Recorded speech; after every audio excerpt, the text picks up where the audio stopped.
जगह थोड़ी सी बढ़ा दी थी। एक फ़ैन ये लगा हुआ है, ठीक है जी। इसकी स्पीड आपको दिखा देता हूँ। ये फुल भरी हुई शॉपर है। ये देखें आप, ये कैसे लेके जा रहा है। एक फ़ैन वो सामने की तरफ लगा हुआ है, ये देखें।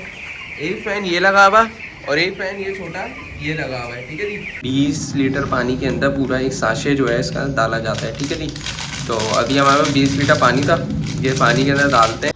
अच्छा भाई, सीन ये है कि जो मैं मेडिसिन यूज़ कर रहा हूँ ना, बेसिकली ये है एम्कोलिन। बहुत गंदा डब्बा हो रहा है क्योंकि ये डब्बा जो है वो पुराना पड़ा हुआ था मेरे पास।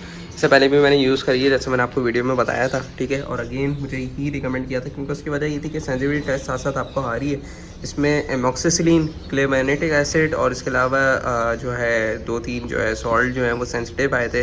अस्सलाम वालेकुम दोस्तों, उम्मीद करते हैं आप सब खैरियत से होंगे। भाई आजकल बहुत ज़्यादा गर्मी हो गई है, ठीक है जी। और थोड़ी सी अपडेट वगैरह देनी थी, मैंने बोला आप लोग को दिखा देता हूँ भाई कि चूज़ों की प्रोग्रेस क्या जा रही है, ठीक है। मोटेलिटी की अपडेट क्या है, एंटीबायोटिक कौन सी यूज़ कर रहा हूँ, सेंसिटिविटी टेस्ट क्या है, और आजकल जो हीट स्ट्रोक चल रहा है उसके लिए क्या करना है, हिसाब किताब मैं आपको तमाम चीज़ें बताऊंगा। तो सबसे पहले भाई, जिसने अभी तक वीडियो को लाइक नहीं किया वो लाजमी वीडियो को लाइक कर दे। जिसने अभी तक चैनल को सब्सक्राइब नहीं किया वो लाजमी चैनल को सब्सक्राइब कर दे। चले फिर वीडियो स्टार्ट करते हैं, उसके बाद इंशाल्लाह आपको एक एक करके चीज़ें दिखाते हैं। अच्छा भाई, शेड के अंदर आ रहे हैं, ठीक है जी। और सबसे पहले मैं आपको एक चीज़ दिखा देता हूँ कि माशाल्लाह से तमाम चूज़े जो है ना खुले बैठे हुए हैं, खुले, ठीक है। और सीन ये जगह थोड़ी सी बढ़ा दी थी। एक फ़ैन ये लगा हुआ है, ठीक है जी। इसकी स्पीड आपको दिखा देता हूँ। ये फुल भरी हुई शॉपर है। ये देखें आप, ये कैसे लेके जा रहा है। एक फ़ैन वो सामने की तरफ लगा हुआ है, ये देखें। एक फ़ैन ये लगा हुआ और एक फ़ैन ये छोटा ये लगा हुआ है, ठीक है जी। और आपको हवा की डायरेक्शन इनके पर हिलने से पता चल रहा होगा, मतलब ऐसे पर नहीं हिल रहे ये। और से अगर आप देखेंगे तो इनके ऊपर से जो रुआं है ना वो हल्का हल्का हिलता हुआ आपको नज़र आ रहा होगा। कुछ चूज़े हाँप रहे हैं, ठीक है जी। एंटीबायोटिक का पानी डाला हुआ था। अब सीन यही करना है कि आज जो है ना मैं ले आया हूँ इनके लिए जो है ना ORS। गर्मी बहुत है यार, हद से ज़्यादा गर्मी है। मैंने बोला थोड़ा सा जो है ना यार इनकी भी खिदमत कर देते हैं। रोज़ा है हाई के, लेकिन फिर भी यार चीज़ें जो है ना, जब जानदार चीज़ पाल रहे होते हो ना तो आपको इनको ख्याल भी रखना चाहिए। बहुत से लोग ये बोलते हैं यार रोज़ा है क्या करेंगे ये वो, तो भाई रोज़ा तो है, आप अल्लाह के लिए रख रहे हो, लेकिन ये कि जब आपने ये चीज़ किसी शौक़ के लिए या कमाने के लिए रखी है तो जानदार चीज़ है ये। आपके पास खुद चल के नहीं आएंगे कि भाई मेरे पास ये मसला हो रहा है। आपको इनके पास खुद जाना है, इनकी खिदमत करना है। और अगर आप रोज़े में भी इनकी खिदमत करोगे तो यकीनन आपको सवाब ही मिलेगा, ऐसी बात नहीं है। पर भाई इनके लिए ले आए ORS, ठीक है। और अभी टैंक तो मेरे पास नहीं पड़ा हुआ, अनफॉर्चुनेटली। मैंने सोचा था कि टैंक पड़ा हुआ होगा लेकिन टैंक नहीं पड़ा हुआ। तो इसलिए काम ये करेंगे कि इसी को जो है ना ORS को 20 लीटर पानी के अंदर डालेंगे और उसके बाद इंशाल्लाह इन चूज़ों को पानी दे देंगे, ठीक है जी। ताकि ये कि ये जो है डिहाइड्रेशन से भी बच जाए और जो है जो इनकी बहुत ज़ोर ज़ोर से पेंटिंग हो रही है, जो इलेक्ट्रोलाइट्स की कमी हो जाती है वो इंशाल्लाह फिर इसमें पूरी हो जाएगी। तमाम माशाल्लाह से चूज़ा खुला खुला बैठा हुआ है, ठीक है जी। क्योंकि जो है एक फ़ैन वो चल रहा है, एक फ़ैन ये चल रहा है, एक फ़ैन ये चल रहा है, दूसरा एक फ़ैन ये चल रहा है। और जगह भी मैंने बढ़ा दी, ऊपर से ये जो कपड़ा लगा हुआ था ये भी हटा दिया। पीछे बड़ी विंडो खुली हुई है, ठीक है जी, ताकि ये कि हमारे पास वेंटिलेशन अच्छी होते रहे। अब मैं आपको थोड़ी सी एहतियाती तदबीर भी बताऊंगा। इसके अलावा ये कि भाई आप लोग के लिए क्या करना है, सबसे पहले ORS का पानी बनाता हूँ, उसके बाद चूज़ों को देता हूँ, उसके बाद 2-4 बातें करेंगे कितनी मोटेलिटी हुई है और चूज़े का साइज़ वगैरह आपके सामने है, वो आपने बताना है। और दूसरा ये कि थोड़ा बहुत अल्हम्दुलिल्लाह चूज़ों में फ़र्क आया है। कौन सी मेडिसिन यूज़ करी, कितने दिन यूज़ करी, कौन सी डोज से यूज़ करी, वो तमाम चीज़ें बताऊंगा। और स्क्रीन पर इंशाल्लाह आज ही आपको जो है सेंसिटिविटी टेस्ट भी पढ़ना सिखाऊंगा, किस तरीके से देखते हैं और टेस्ट कैसे करवाया, क्या सैंपल लेके जाना पड़ता है और क्या सीन है, वो तमाम चीज़ें मैं आपको बताऊंगा, ठीक है जी। तो भाई यही अगेन, जिसने अभी तक चैनल को सब्सक्राइब नहीं किया वो लाजमी चैनल को सब्सक्राइब कर दे और वीडियो को जिसने लाइक नहीं किया वो लाजमी वीडियो को लाइक कर दें। चले मैं जल्दी से पानी बनाते हैं, उसके बाद इंशाल्लाह आपको दिखाते हैं। अच्छा भाई, ORS का पैकेट खोल दिया, ठीक है जी। और इसकी जो डोज होती है वो होती है 20 लीटर पानी के अंदर पूरा एक साशे जो है इसका डाला जाता है, ठीक है जी। तो अभी हमारे पास 20 लीटर पानी था, ये पानी के अंदर डालते हैं, ठीक है। उसके बाद इंशाल्लाह आपको दिखाते हैं। अभी इससे फ़ायदा क्या होगा, बेसिकली जो डिहाइड्रेशन हुई भी होगी ना बट की वो चीज़ दूर हो जाएगी, इलेक्ट्रोलाइट की कमी पूरी हो जाएगी।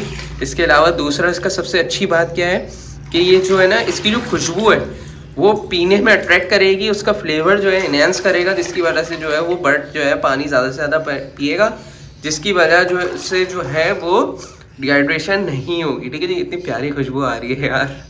बहरहाल फटाफट से पानी भरते हैं, उसके बाद इंशाल्लाह आपको दिखाते हैं। अच्छा भाई, लास्ट ड्रिंकर था वो ही भर दिया। मैं बोला आप लोगों को थोड़ा सा दिखा देता हूँ, बाकी कुछ चीज़ें इंशाल्लाह फिर आपसे शेयर करता हूँ। अंदर वाकई में बाहर जितनी हवा चल रही है ना, गर्म हवा, अंदर उससे बहुत लाख दर्जे बेहतर अच्छा माहौल हुआ है। क्यों? क्योंकि बेसिकली एक फ़ैन नीचे चल रहा है, दूसरा फ़ैन नीचे चल रहा है, तीसरा फ़ैन मेरा बिल्कुल बैक साइड पे। यकीन करें बहुत प्यारी हवा आ रही है। चूज़े इसलिए आपने, जाहिर सी बात है यार कि आपको भी पता है कि गर्मी अच्छी खासी है, लेकिन ओवरऑल अगर मैं देखूँ तो कुछ चूज़े जो हैं वो बहुत ज़्यादा हाँफ रहे हैं। बाकी देखा जाए ना अगर, तो इतना ज़्यादा कोई नहीं है। ठीक है जी, एक काम करता हूँ यार, इस ड्रिंकर को जो है ना तो ऐसे ढीला करता हूँ, फिर इंशाल्लाह पानी वानी आ जाएगा। हाँ अब आ रहा है। बहरहाल भाई बात सारी यही होती है कि आप लोग को चीज़ें दिखानी का मकसद ये होता है कि आप लोगों को पता चले बेसिकली कि भाई आया कि किस तरीके से फार्मिंग करते हैं, गर्मियों में कैसे ख्याल रखा जाता है, सर्दियों में किस चीज़ का खास ख्याल रखा जाता है। अभी टेम्परेचर अगर मैं आपको दिखाऊँगा तो रहा है 36.2, लेकिन अल्हम्दुलिल्लाह चूज़े इतने कोई ख़तरनाक पोजीशन में नहीं बैठे हुए। कुछ चूज़े के बिल्कुल रिलैक्स पोजीशन में बैठे हैं। वो अगर मैं आपको दिखाऊँ ना थोड़ा सा, वो देखें। ये क्यों? क्योंकि हमेशा याद रखें जब भी बहुत ज़्यादा गर्मी होगी आपने इस बात का ख़ास ख्याल रखना है कि आपने वेंटिलेशन प्रॉपर देंगे। वेंटिलेशन इस सेंस पर प्रॉपर देंगे कि आप हवा की डायरेक्शन बढ़ा देंगे, और जहाँ से लू वाली हवा चल रही है ना वहाँ कोशिश ये करें कि कोई कपड़ा वपड़ा लगा दें, अगर आपके पास अच्छी अंदर वेंटिलेशन सिस्टम है। और अगर नहीं है तो यही करें कि जैसे हम घरेलू पे वाले पे छोटे छोटे फ़ैन लगा देते हैं। अब क्या है बेसिकली ये चल रहा है मेरे पास पूरा सोलर पे। ठीक है जी, अंदर मैं सोलर का थोड़ा सा आपको सिस्टम दिखा देता हूँ। बेसिकली ये बैटरी लगी हुई है, ये इसका कंट्रोलर लगा हुआ है। ये स्पेशली बैटरी और कंट्रोलर और इसके लिए जो सिस्टम है वो सिर्फ इसी इन लोग के लिए ही है। तो भाई ये कि यार आपको ख़ास ख्याल रखना चाहिए चीज़ों का, और जब से वेंटिलेशन अच्छी देंगे ना तो राइस जो है ना आपका वो जमेगा नहीं। अभी मैंने लास्ट टाइम जब सफाई करी थी ना, बस वही सफाई की है, इसके अलावा और कोई सफाई नहीं की, लेकिन उसके बावजूद आप ही देखें हल्का हल्का जमाव है, लेकिन ये कि राइस सेल्स इतना ज़्यादा कोई गंदा नहीं हो रहा। तो आप लोग को भी नज़र आ रहा होगा। बाकी ग्रोथ वाइज और चूज़े पहले से एक्टिव आप लोग को लगे नहीं लगे वो आपने मुझे बताना है। ठीक है जी, ताकि मुझे भी थोड़ा सा पता चले। मोर्टेलिटी की अपडेट ये है कि यार बीमारी में अब तक पिछले 5 दिन के अंदर जो है, पिछले 5 दिन में 8 मोर्टेलिटियाँ हुई हैं मेरे पास। यानी कि पिछले 5 दिन के अंदर ऑलमोस्ट मेरे पास जो मोर्टेलिटी हुई है वो कितनी हुई है, 1.6 या 1.7% जो है वो हुई है। क्योंकि 500 चूज़े हैं, 500 चूज़े का मतलब ये है कि 2% कितना बना भाई, हमारे 10 चूज़े बन गए। तो ये वाला हिसाब किताब है, 1.8 ही बने, क्योंकि ये कि आप ये समझें कि 8 जो है चूज़े मरे। ठीक है, तो ये वाला हिसाब किताब है। बाकी हवा की डायरेक्शन अच्छी करेंगे ना तो माशाल्लाह से देखें टेम्परेचर ज़्यादा है, लेकिन उसके बावजूद चूज़ा जो है अल्हम्दुलिल्लाह ओक के जैसा बोलते हैं ना, ओक के बैठे हुए हैं भाई माशाल्लाह अल्हम्दुलिल्लाह। तो ये वाला सीन है। ये फ़ैन भी मैंने इसलिए लगाया यार क्योंकि कल मैंने देखा अच्छी खासी गर्मी हो रही थी, चूज़ों की हालत बुरी हो गई थी। और हॉनेस्टली स्पीकिंग मैं आपको सही बात बताऊँ कि अभी मैं बाहर गया, ठीक है, शोर के वक्त जब बाहर निकला तो यकीन करें गर्मी थी, लेकिन अभी इसके बावजूद जब मैं अभी निकला हूँ 3 साढ़े 3 बजे जब मैं अभी निकला हूँ यार, पीक पे जिसे बोलते हैं ना, पीक पे गर्मी है। लिटरली मेरी खुद हालत बुरी हो गई। मैंने बोला यार वाकई में अच्छी खासी गर्मी हो रही है, और मैं फटाफट मैंने जो काम निपटाने थे वो काम निपटाए और फटाफट से घर भाग के आया हूँ, और इसको मैंने फटाफट इनका पानी वानी बनाया। क्यों? क्योंकि आपको पता है गर्मी अच्छी खासी है, और इस वक्त अगर इन चीज़ों को अगर आप नहीं देखोगे ना आपके पास सांस के मसले आएंगे, क्योंकि ह्यूमिडिटी अच्छी खासी लो चल रही है। ह्यूमिडिटी बढ़ाने का तरीका तो हम नहीं कर सकते क्योंकि अनफॉर्चुनेटली हमारे पास इतनी टेक्नोलॉजी नहीं है। ह्यूमिडिफायर कितने लगाएंगे हम? तो भाई बात सारी ये कि ये इतनी चीज़ें आप कंट्रोल नहीं कर सकते। हाँ, मैक्सिमम ऐसे कर सकते हैं कि सस्ते पैमाने पे दीवारों पे हम लोग जो है वो पानी मारना शुरू कर दें, लेकिन उससे मसला क्या होगा, गर्मी आए हब शुरू हो जाएगा। तो भाई ये वाला सीन है कि वेंटिलेशन पे सही से हो नहीं पाएगी, फिर दोबारा सांस के मसले आएंगे। तो ये वाला सीन है। अब कंट्रोल शेड में क्या होता है, ह्यूमिडिटी कम होती है, लेकिन वो लोग क्या करते हैं, वो बेसिकली करते हैं ये कि जो वो होता है ना उनके पास ह्यूमिडिफायर सिस्टम होते हैं, तो उससे वो कंट्रोल कर लेते हैं। लेकिन हम लोग घर पे रहने वाले जो घर पे पालते हैं या इसके अलावा जिनके ओपन शेड है वो जो है नहीं कर पाते। बाकी आप लोग कमेंट करके बताइएगा कि ऐसा है नहीं है। और ओपन शेड में ज़्यादातर पता है क्या होता है, जो बाहर का एरिया होता है ना सराउंडिंग में, वो लोग क्या करते हैं उस पर हाफ जो है ना वो पर्दे खींच लेते हैं और उसके ऊपर जो है ना पानी का छिड़काव कर देते हैं। उससे क्या होता है अंदर लू नहीं आती, लेकिन ओपन शेड में भी वेंटिलेशन अच्छी होती है। अब घर पे क्या होता है, हम चारों तरफ दीवारी उसमें होते हैं, उसकी वजह से जो है मैं आप लोगों को रिकमेंड नहीं करता कि भाई ये सीन करें, क्योंकि ये कि फिर हब्स हो जाएगा। अगर आपको ये चीज़ करनी है तो फिर ऐसा हो कि बहुत अच्छे फ़ैन सिस्टम लगे हुए हो, यानी कि इस जगह पे अगर एक चल रहा है तो ये 2 भी चलने चाहिए, तो तीसरा भी लगना चाहिए। इसके बाद नीचे 4-5 किस्म के फ़ैन ऐसे लगने चाहिए ताकि ये कि भाई वेंटिलेशन प्रॉपर हो। अभी क्या है एक फ़ैन की डायरेक्शन ये जा रही है, एक फ़ैन की डायरेक्शन वो जा रही है, एक फ़ैन की डायरेक्शन सामने आ रही है, एक फ़ैन की डायरेक्शन सर्कुलेट कर रही है। अब मसला ज़्यादा पता है क्या है, अब मैं आपको एक चीज़ बताता हूँ, ये मैंने लगाया क्यों है। बेसिकली जो एक फ़ैन है ना वो ऊपर लगा हुआ है छत पे, तो छत की जो हीट है ना वो नीचे फेंक रहा है, ठीक है, जिसके बायस जो है आपको पता है कि हीट पर अंदर शेड के अंदर होगी। ये नीचे लगे में इधर जो है ठंडी हवा फेंक रहे हैं, वो नीचे पड़ा हुआ वो ठंडी हवा फेंक रहा है, वो नीचे लगा हुआ ठंडी हवा फेंक रहा है।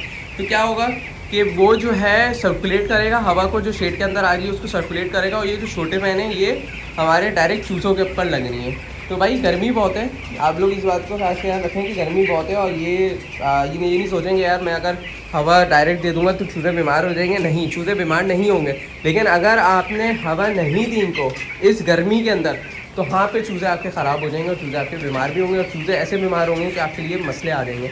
अच्छा, इस उसमें कोशिश ये करें कि अगर किसी के पास मेंथॉल या ब्रोमैक्जीन पड़ा हुआ है तो उसका स्प्रे करें अपने शेड के अंदर, या उनके ऊपर भी स्प्रे कर दें चूज़ों के ऊपर, तो उससे कोई खराबी नहीं है। लोग तो पानी के अंदर भी मिला कर देते हैं, इतना मसला नहीं है, लेकिन मैं आपको रिकमेंड करूँगा कि उसके ऊपर उनके बॉडी के ऊपर जो है स्प्रे करें, भले वो उनके नाक में चले जाए, उनके मुँह में चले जाए, जाना चाहिए, कोई मसले वाली बात नहीं। तो बेसिकली वो जो है जो सांस के नाली के अंदर जो तंगी होगी ना उसको वो खोलेगा। तो ये सबसे अच्छी चीज़ होती है जो हमारे पास ब्रोमैक्सीन और मेंथॉल होता है ना, वो सांस के जो मसले होते हैं उसके लिए बेहतरीन है। और आजकल ह्यूमिडिटी कम है, गला खुश्क होता है, पानी कम पीते हैं, गला खुश्क होता है, डिहाइड्रेशन होती है, चूज़ा एक जगह बैठ जाता है, लिमनेस हो जाती है, तो उसके लिए आपने क्या करना है, विटामिन सी का इस्तेमाल करें। बाकी भाई ये चीज़ें होती हैं हीट स्ट्रोक में, आपने किस चीज़ों को खास ख्याल रखना है। एक तो ये कि इस डायरेक्शन अच्छी होनी चाहिए, हवा की शेड को आपने किस तरीके से मेंटेन करना है ये चीज़ पता होनी चाहिए आपको। इसके अलावा ये कि किस हिसाब से लेके चलना है। बाकी ओवरऑल आपके सामने अल्हम्दुलिल्लाह कुछ चूज़े आप रहे हैं, कुछ चूज़े सुकून से बैठे हुए, फुल चिल जिसे बोलते हैं ना कि हवा की डायरेक्शन में बैठे हुए मज़े कर रहे हैं। वो देख रहे कैसे इनके पर मिल रहे हैं माशाल्लाह। अल्लाह पाक नज़र बस से बचाया भाई। और आपने कमेंट करके लाजमी बताना है कि आपको चूज़ों की प्रोग्रेस कैसी लगी है, ठीक है जी। बहरहाल ग्रोअर फीड इस्तेमाल हो गई है, ठीक है, स्टार्ट होने शुरू हो गई है, ऑलमोस्ट एक बैग ख़त्म हो गया। अभी इंशाल्लाह 2 दिन बाद इनका जो है एवरेज वेट निकालेंगे हम कि कितना वेट आता है, उसके बाद इंशाल्लाह आपको दिखाएंगे। और इधर जो चादर थी वो चीज़ भी मैंने ख़त्म कर दी। अभी स्पेस अल्हम्दुलिल्लाह बहुत बची हुई है, आहिस्ता आहिस्ता इसको आगे बढ़ाते रहेंगे और आहिस्ता आहिस्ता इनको खोलते रहेंगे हिसाब किताब। बाकी कुछ फीडर जो है ऊपर भी लगाने शुरू कर दिए हैं और कुछ जो है वो नीचे रखने भी शुरू कर दिए हैं। बाकी भाई यही वाला सीन था। और अब चलते हैं भाई, जो मेडिसिन मैं यूज़ कर रहा हूँ, कौन सी यूज़ कर रहा हूँ, कितनी डोसेज यूज़ करी है, वो तमाम चीज़ें इंशाल्लाह मैं आपको बताता हूँ। अच्छा भाई, सीन ये है कि जो मैं मेडिसिन यूज़ कर रहा हूँ ना, बेसिकली ये है एम्कोलिन। बहुत गंदा डब्बा हो रहा है क्योंकि ये डब्बा जो है वो पुराना पड़ा हुआ था मेरे पास, इससे पहले भी मैंने यूज़ करी है जैसे मैंने आपको वीडियो में बताया था, ठीक है। और अगेन मुझे ही रिकमेंड किया था क्योंकि उसकी वजह ये थी कि सेंसिटिविटी टेस्ट साथ साथ आपको आ रही है। इसमें एमॉक्सिसिलिन, क्लेमेनेटिक एसिड और इसके अलावा जो है 2-3 जो है सॉल्ट जो है वो सेंसिटिव आए थे। पेंसिलिन वाला सॉल्ट जो है एक जो है एंटीबायोटिक जो है वो हमारे पास जो है वो आया था सेंसिटिव, और इसके अलावा एमॉक्सिसिलिन के साथ जो है आया था। बाकी जितने भी आ रहे हैं कोलेस्टीन वगैरह और टेट्रासाइक्लिन वगैरह, ये बेसिकली मॉडरेट आए। रेजिस्टेंट कौन से आए हैं ये आपके सामने एंड्रो वगैरह आए, तो इनके लिए जो है ये चीज़ बेहतर थी एम्कोलिन। और मैंने कल्चर बैक्टीरिया कल्चर टेस्ट करवाया, उसके अंदर बेसिकली होता ही है कि जो साल्मोनेला वगैरह होता है वो चीज़ पता चल जाती है, इकोलाई साल्मोनेला। बाकी जो एमजी होता है यानी कि माइकोप्लाज्मा जो होता है सीआरडी, उसका टेस्ट जो है वो थोड़ा डिफरेंट होता है क्योंकि वो बेसिकली एंटीजन के थ्रू हो रहा होता है और वो बेसिकली होता है ब्लड के थ्रू। तो ये वाला सीन है, इसलिए जो है मैंने आपको बोला कि मैं थोड़ा सा बता दूं आपको कि बेसिकली मैंने टेस्ट जो है बैक्टीरिया का करवाया था, वो भी बेसिकली बैक्टीरिया, लेकिन उसका टेस्ट जो है थोड़ा डिफरेंट तरीके से होता है। बहरहाल भाई बात सारी ये है कि अल्हम्दुलिल्लाह इसमें जो है काफ़ी हद तक फ्लॉ बेहतर हुआ है अल्हम्दुलिल्लाह, अल्लाह का शुक्र है। और आप लोगों ने भी माशाल्लाह लाजमी बोलना है। और ये जो बेसिकली एम्कोलिन है ये बेसिकली सीआरडी यानी कि माइकोप्लाज्मा के लिए भी काम करती है, नमूनिया यानी कि जो ब्रूडर नमूनिया हो जाता है, इसके अलावा बड़े चूज़ों को जो नमूनिया हो जाता है उनके लिए भी काम करता है, ठीक है जी। फाउल क्लोरा, ये आप लोग में से बहुत लोगों को नहीं पता होगी ये कौन सी बीमारी होती है। कोरेजा, जो कि आप लोगों को पता है भाई कि किस तरीके से होता है, मुंह जो है किस तरीके से सूज जाता है। फाउल टाइफाइड, ठीक है, टाइफाइड जो है बेसिकली ये वही है जो है बेसिकली टाइफाइड के साल्मोनेला के केस में जो होता है ये वो चीज़ है। कॉलीबैसिलस यानी कि इकोलाई। नेक्रोटिक एंट्राइटिस, इसके अंदर जो है बेसिकली कुछ जो है एंट्राइटिस के इशू हो जाते हैं। एंट्राइटिस में क्या होता है वो आपने मुझे कमेंट करके बताया, नहीं पता तो इंशाल्लाह हम आपको बताएंगे। बाकी इलाज जो है स्टेप्लोकोकस है और इसके अलावा ये कि एम्प्लीन जो है वो छोटे मोटे बैक्टीरिया यानी कि जो हमारे पास छोटे मोटे जो होते हैं उसमें भी काम करता है। सबसे अच्छी बात क्या है इस मेडिसिन की, बेसिकली ये जो मेडिसिन है ये जो है हमारे जो गट के बैक्टीरिया होते हैं ना, इसको बिल्कुल भी जो है ना किसी किस्म की कोई नुकसान नहीं पहुँचाएगी, लेकिन ये कि अगर आपने ओवरडोज की तो वो नुकसान पहुँचाएगा। अच्छा, अब बात कर लेते हैं कि वेडनेसडे वाले दिन टेस्ट करवाया था और उसकी डोज़ किस हिसाब से करी। तो बेसिकली वेडनेसडे वाले दिन जो है 4 बजे जो है रिपोर्ट आई मेरी, और उसके बाद जो है 2 ग्राम पर लीटर की डोज चली गई है। ठीक है जी, 2 ग्राम पर लीटर वेडनेसडे वाले दिन चली है। थर्सडे वाले दिन जो है 1 ग्राम 1 लीटर चली है, और फ्राइडे वाले दिन जो है वो 1 ग्राम 2 लीटर दी है। उसकी वजह ये है कि गर्मी हो गई थी फ्राइडे वाले दिन। दूसरी बात ये है कि चूज़ा अल्हम्दुलिल्लाह ओके हो गया था, तो मैंने बोला यार 1 ग्राम 2 लीटर चला देते हैं। बाकी भाई ये है कि 3 दिन का कोर्स किया है हमने, ठीक है, और अल्हम्दुलिल्लाह चूज़ा ओके हुआ है। ज़्यादा यूज़ नहीं कर सकते क्योंकि फिर आपको पता है डिफरेंट तरीके से जो है इशू आने लग जाते हैं। एक तस्वीर अटैच कर रहा हूँ, ये बेसिकली उन भाई की थी जिनको मैंने बताया था कि मेडिसिन बहुत हुआ तो 5 दिन तक चलाइएगा, इससे ज़्यादा नहीं चलाइएगा। उन्होंने बेसिकली 10-12 दिन तक लगातार चलाई है, जिसकी वजह से उसकी जो गट थी ना वो बहुत बुरी तरीके से डैमेज हुई है। बाकी ग्रोअर फीड के बैग पड़े में सिंक फीड के और S2, ठीक है, कंट्रोल हाउस की। बाकी ये कि एक बैग ये पड़ा हुआ है, और अभी ऑलमोस्ट जो है भाई एक बैग जो है वो कंज्यूम हो गया ग्रोअर का, दूसरा बैग चल रहा है, और टोटल ये 14 बैग आए थे, यानी कि समझें कि 13 बैग बचे हुए हैं हमारे पास, और ये वाला सीन है। बाकी आई होप से आपको ये वाली वीडियो पसंद आएगी। वीडियो पसंद आए लाइक शेयर ज़रूर करिएगा। मिलते हैं इंशाल्लाह नेक्स्ट किसी और एपिसोड में। और हाँ, ये जो बेसिकली कंपनी है ये बेसिकली पॉल मैट की है, ठीक है, जिन्होंने पॉल मैट वालों ने मार्केटिंग की है। और पॉल, सबसे अच्छी बात मैं आपको बताऊं, इन्हीं पॉल मैट ने हमें जो है वो विटामिन जो है वो गिव अवे किया, और गिव अवे तो नहीं, खैर स्पॉन्सर ही बोलेंगे, लेकिन यार पर्सनली बहुत अच्छा लगा, बहुत अच्छा लगा। इनके माशाल्लाह से प्रोडक्ट जो हैं बहुत बेहतरीन है, हाईली रिकमेंड है। इनका एक मेरे ख्याल में डॉक्सी भी है, इसके अलावा 2-3 और भी हैं जो लिवर टॉनिक के ऊपर अच्छे प्रोडक्ट हैं। तो मैं जो हूँ भाई रिकमेंड करूँगा आप लोग लें। ये बेसिकली कोई PR के ऊपर वीडियो नहीं बना रहा कि आप लोग समझे कि मुझे मार्केटिंग के लिए दिया है, बिल्कुल नहीं दिया। मैंने अपना जो एक्सपीरियंस है उसके लिए मैं बता रहा हूँ कि एम्प्लीन हाईली रिकमेंड है। और अभी एक के बाद जो है वो CRD आया था और CCRD में तब्दील हो गया था वो, यानी कि इकोलाई प्लस माइकोप्लाज्मा। तो उसके अंदर जो है मैंने जो है वो रिकमेंड की थी बेसिकली ये वाली जो टॉक्सी उनकी कंपनी है वो भी आ रही है, उसकी जो पिक्चर है वो मैंने रिकमेंड की थी। अल्हम्दुलिल्लाह उससे काफ़ी हद तक फ्लोर बेहतर हुआ है। बाकी मैं कोशिश ये करूँगा कि उन भाई ने अगर कमेंट कर दिया तो बहुत अच्छी हो जाएगी। बेसिकली मैंने उनको कंसल्टेशन दी है, तो उसकी वजह से जो है उनका अल्हम्दुलिल्लाह फ्लॉग भी बेहतर हुआ है। और बाकी ये कि उन्होंने मेहनत करी जिसकी वजह से बेहतर हुआ है। बाकी आई होप सो कि आपकी वाली वीडियो पसंद आएगी। अगर वीडियो पसंद आए लाइक शेयर ज़रूर करिएगा। मिलते हैं इंशाल्लाह नेक्स्ट किसी और एपिसोड में। जब तक के लिए मुझे इजाज़त दीजिए। अल्लाह हाफिज़।